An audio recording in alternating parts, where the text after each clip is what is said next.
حضرت اسید بن حضیر رضی اللہ تعالیٰ عنہ ایک صحابی ہیں جو حضور سے مذاق کر دیا کرتے تھے اور حضور ان سے مذاق کر دیا کرتے تھے، اور آقا کریم علیہ السلام کے پاس کھڑے ہو کر کے وہ ایسی گفتگو کرتے کہ لوگ خوش ہو جاتے۔ آقا کریم کی طبیعت کے اندر سختی نہیں تھی۔ اللہ تعالیٰ فرماتا ہے لو کنت فظا غلیظ القلب لانفضوا من حولک، اے محبوب اگر تو ترش مزاج ہوتا، تیرے ماتھے پہ شکنیں آتی ہوتی تو اتنے لوگ تیرے گرد جمع نہیں ہوتے۔ یہ جو بکل مار کے بیٹھے رہتے نا، کسی سے ہنس کے بولتے بھی نہیں ہیں، یہ ان کا اپنا دین ہے۔ رسول اللہ سے بڑھ کر تبسم کرنے والا کوئی نہیں تھا، متبسم رہتے تھے حضور۔ جب اکیلے ہوتے تو پھر متفکر رہتے، جب لوگوں سے ملتے تو پھر متبسم ہو جاتے، اور حضور دہک نہیں کرتے تھے۔ لیکن کبھی کبھی کوئی ایسی بات ہوتی تو حضور اتنا بھی مسکراتے کہ حضور کی داڑھیں بھی صحابہ کو نظر آتی، صحابہ سے مذاق کر لیتے، صحابہ حضور سے مذاق کر لیتے۔ ایک صحابی کا نام ظاہر بتلایا جاتا ہے، اور وہ ایک دیہات کا رہنے والا تھا، اور حضور فرمایا کرتے تھے یہ ہمارا دیہات ہے اور ہم اس کے شہر ہیں۔ اچھا، وہ مسجد نبوی کے آس پاس گھاس لا کر کے بیچتا تھا، اپنے گاؤں سے کاٹتا اور یہاں بیچتا، اور یہاں جو پیسے ملتے اس کی چیزیں اپنے دیہات کے لیے لے جاتا۔ ایک دن وہ گھاس بیچ رہا تھا، حضور گزرے، دیکھا کہ ظاہر بیٹھا ہوا ہے، حضور پیچھے سے گئے چپکے سے اور اس کی کولی بھر لی۔ یہ کسی کے پیار کو دیکھنا ہونا کہ یہ میرے سے کتنا پیار کرتا ہے، تو وہ بیٹھا ہو تو اچانک پیچھے سے جا کے اس کی آنکھیں بند کر لیتے، اس کو کہتے ہیں کولی بھرنا۔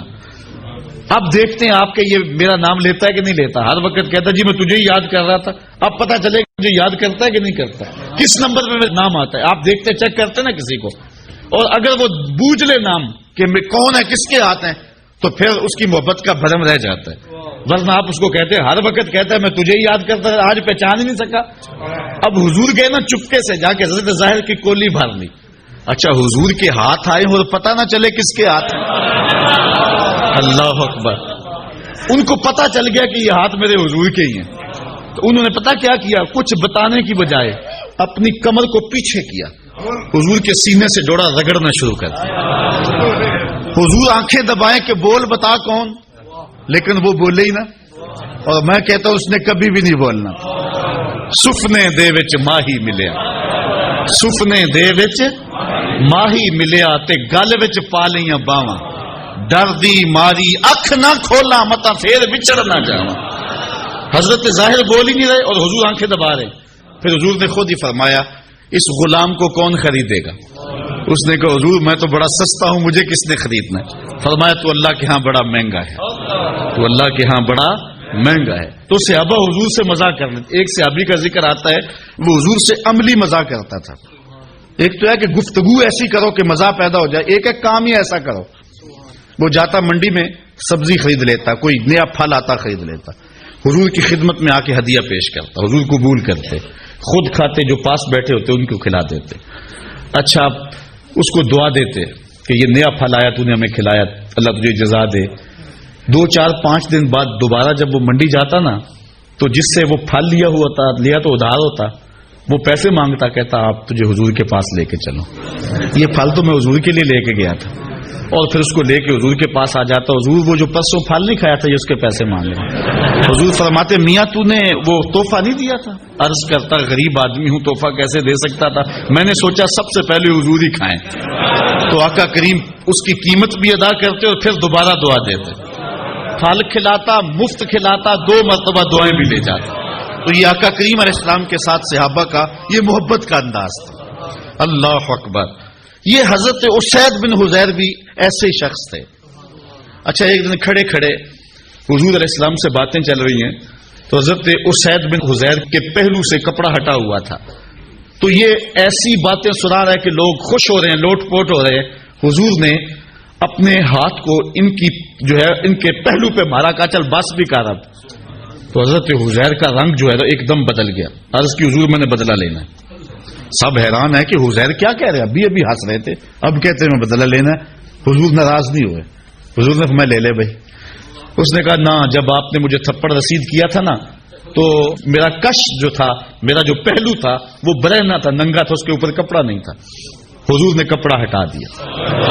اللہ اکبر۔ جب کپڑا ہٹایا نا، سارے صحابہ کو غصہ آ رہا تھا تو اس عید پہ یہ کیا کرنے لگے؟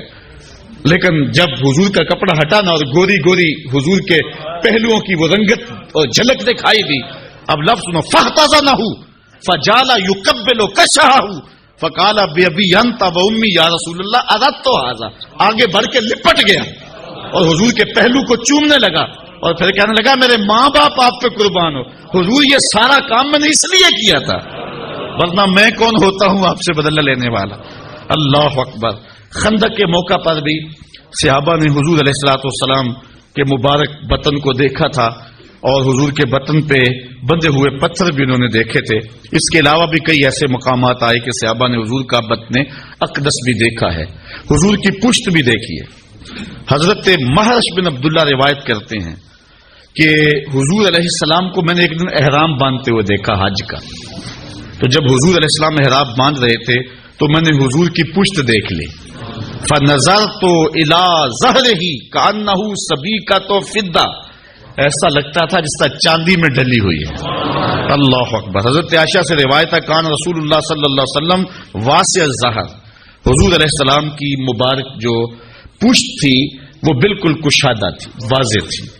حضور کے سینے کے بارے میں حضرت ہند میں نبی حالہ روایت کرتے ہیں، کہتے ہیں کان رسول اللہ صلی اللہ علیہ وسلم عریض الصدر، حضور کا سینہ کشادہ تھا، اور اللہ خود کہہ رہا ہے لم نشرح لک صدرک۔ اللہ اکبر۔ حضور علیہ الصلوۃ والسلام کا سینہ جس طرح ظاہراً کشادہ تھا، اس طرح حضور کا سینہ باطناً بھی مانن بھی کشادہ تھا، اور کتنا کشادہ تھا ایک روایت دیکھیں۔ حضور فرماتے ہیں رأیت ربی عز وجل فی احسن صورہ، میں اللہ کو احسن صورت میں دیکھا۔ قال فیما یختصم الملأ الاعلی، ارشاد فرمایا کہ یہ فرشتے کس بات پہ بحث کر رہے ہیں؟ قلت انت عالم، میں نے کہا مالک تو بہتر جانتا۔ قال فوضع کفہ بین کتفی، تو اللہ تعالیٰ نے اپنا دست کرم میرے دو کندھوں کے درمیان رکھا۔ دست کرم، دست قدرت، یہ متشابہات میں سے میرے دو کندھوں کے درمیان رکھا۔ پھر کیا ہوا؟ فوجدت بردہا بین ثدیی، اس کا دست قدرت یہاں آیا، ٹھنڈ میرے سینے میں پڑا۔ پھر کیا ہوا؟ فعلمت ما فی السماوات و ما فی الارض، پھر زمین آسمان کے اندر جو کچھ تھا سب کچھ میں نے جان لیا۔ اتنا کشادہ ہو گیا حضور علیہ السلام کا مبارک سینہ۔ حضور کے سینہ اطہر میں حضور علیہ السلام کا قلب اطہر تھا۔ اچھا، اعلی حضرت کا سلام آپ ہر جمعۃ المبارک کو سنتے ہیں، اس میں حضور کے معجزات کا بھی بیان ہے، اور حضور کے پائے انور سے لے کر کے حضور کے سر انور تک حضور کے ایک ایک عضو کا حسن بھی بیان ہوا۔ کبھی ہونٹوں کا ذکر کرتے ہیں، پتلی پتلی گلے قدس کی پتیاں، ان لبوں کی نزاکت پہ لاکھوں سلام۔ کبھی سر کا ذکر کرتے ہیں جس کے آگے سرے سروراں خم رہے۔ کبھی حضور علیہ السلام کی آنکھوں کی اور حضور کی ناک کا ذکر کرتے ہیں، نیچی نظروں کی شرم و حیا پر درود، اونچی بینی کی رفت پہ لاکھوں سلام۔ کبھی ہاتھوں کا ذکر، ہاتھ جس سمت اٹھے غنی کر دیا، موج بحر سماحت پہ لاکھوں سلام۔ کبھی سینے کی، کبھی پشت مبارک کی، کبھی کندھوں کا ذکر، ایک ایک عضو کا ذکر کیا۔ لیکن اعلی حضرت جب دل پہ آئے نا، حضور کے قلب اطہر پہ، پھر اعلی حضرت چپ ہو گئے۔ پھر قلم نے جنبش کی تو میرے امام نے لکھا دل سمجھ سے ورا۔ ہر عضو کا کوئی نہ کوئی قصیدہ میں نے لکھا ہے، لیکن اب دل کے بارے میں کیا لکھوں؟ دل سمجھ سے ورا مگر یوں کہوں، غنچائے راز وحدت پہ لاکھوں سلام۔ جب شک صدر ہوا نا حضور کا اور قلب اطہر نکالا گیا اور آب زمزم سے غسل دیا گیا، جس سال حضور جب معراج پہ جانا تھا، تو جبریل امین نے دو لفظ کہے تھے حضور کے قلب اطہر کے بارے میں، وہی لفظ ملتے ہیں حضور کے دل کے بارے میں۔ اللہ اکبر۔ وہ بیان کرتے ہیں، امام بدر الدین عینی نے عمدۃ القاری شرح صحیح بخاری میں وہ لفظ لکھے ہیں، جبریل نے کہا واہ واہ قلب وکیع فیہ اذنان سمیعتان و عینان بصیرتان، واہ واہ کیسا دل ہے جس میں دو آنکھیں ہیں جو دیکھتی ہیں اور دو کان ہیں جو سنتے ہیں۔ اسی لیے فرمایا صحابہ اپنی صفیں سیدھی رکھا کرو، مت سمجھو کہ میں صرف آگے دیکھتا ہوں، جس طرح آگے دیکھتا ہوں میں پیچھے بھی دیکھتا ہوں، میں تمہارے رکوع بھی دیکھتا ہوں اور دلوں میں پیدا ہونے والے خشوع بھی دیکھتا ہوں۔ اور اقبال کہتا ہے چشم تو بی نندائے ما فی الصدور، اے فروغت صبح آثار و دہور، چشم تو بی نندائے ما فی الصدور، تیری نظر تو سینوں کے چھپے راز بھی دیکھتی ہے۔ تو یہ اللہ نے اپنے محبوب کے دل کو وہ نور دیا ہے۔ حضور نے فرمایا، حضرت عائشہ سے روایت ہے، تنام عینایا ولا ینام قلبی، میری آنکھیں سوتی ہیں دل نہیں سوتا رہتا، اسی لیے ہماری نیند وضو توڑ دیتی ہے، نبی کی نیند وضو نہیں توڑتی، اس لیے کہ دل تو جاگ رہا ہوتا ہے حضور کا۔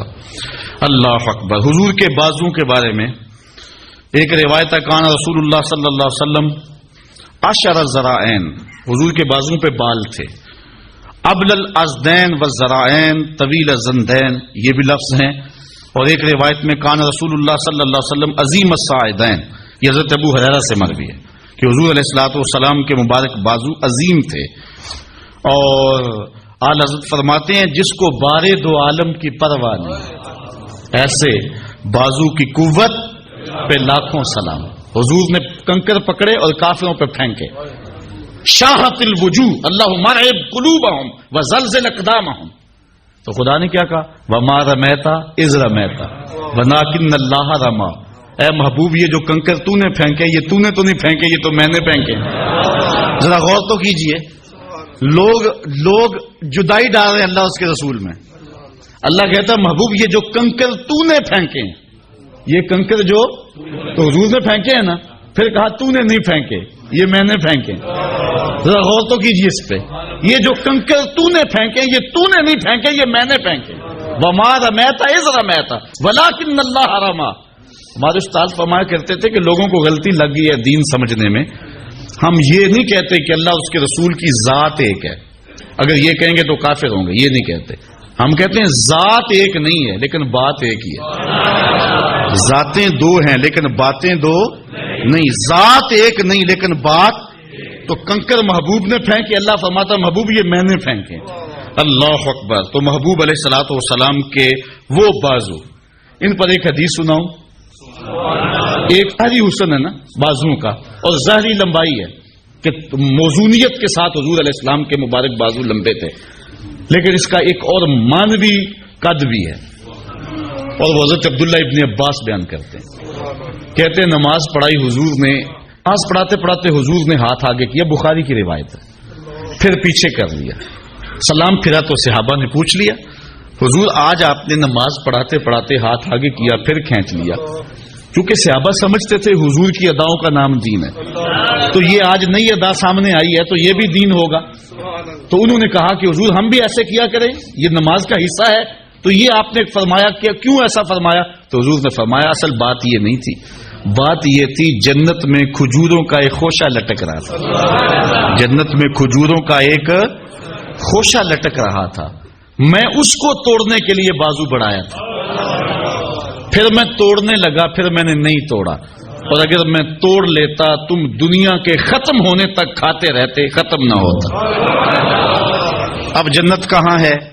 7 آسمانوں کے اوپر، پہلے آسمان تک جانا ہو، عربی تازی گھوڑا ہو، بغیر کسی رکے ہوئے 500 سال تک دوڑے تو پہلے آسمان تک پہنچے، پھر اتنی ہی موٹائی، پھر 2 آسمانوں کے درمیان فاصلہ، پھر دوسرا، پھر تیسرا، پھر فاصلہ، پھر کہیں جنت، جنت کا درخت بھی ایک 500 سال کی اونچائی پہ ہوتا ہے، اور حضور نے یہاں سے ہاتھ اٹھایا اور وہاں پہنچا دیا، وہاں تک جا سکتا ہے، ضرورت وہاں تک تھی کیونکہ پھل وہاں لگا تھا، اگر آگے بھی لے جانا چاہتے تو جا سکتا، کیونکہ پھل وہ توڑنا اس لیے وہاں تک پہنچایا۔ میں اور آپ اپنا ہاتھ اٹھائیں تو کتنا اونچی جائے گا؟ 3 فٹ اونچا، اس سے تو نہیں جاتا۔ ہاں نظر میری اگر چھت نہ ہو درمیان میں تو دوسرے تیسرے آسمان کے ستارے بھی دیکھ لیتی، آپ کی نظر بھی دیکھ لیتی۔ میرا ہاتھ 3 فٹ تک جاتا ہے اور نظر تیسرے آسمان تک جاتی ہے، اور جس کا ہاتھ جنت تک جاتا ہے نگاہیں کہاں تک جاتی ہیں؟ اچھا غور کرو، میں یہاں کھڑے ہو کے دیکھوں تو نظر کہاں تک جاتی ہے؟ آسمان تک، اور محبوب جب عرش پہ کھڑے ہوں گے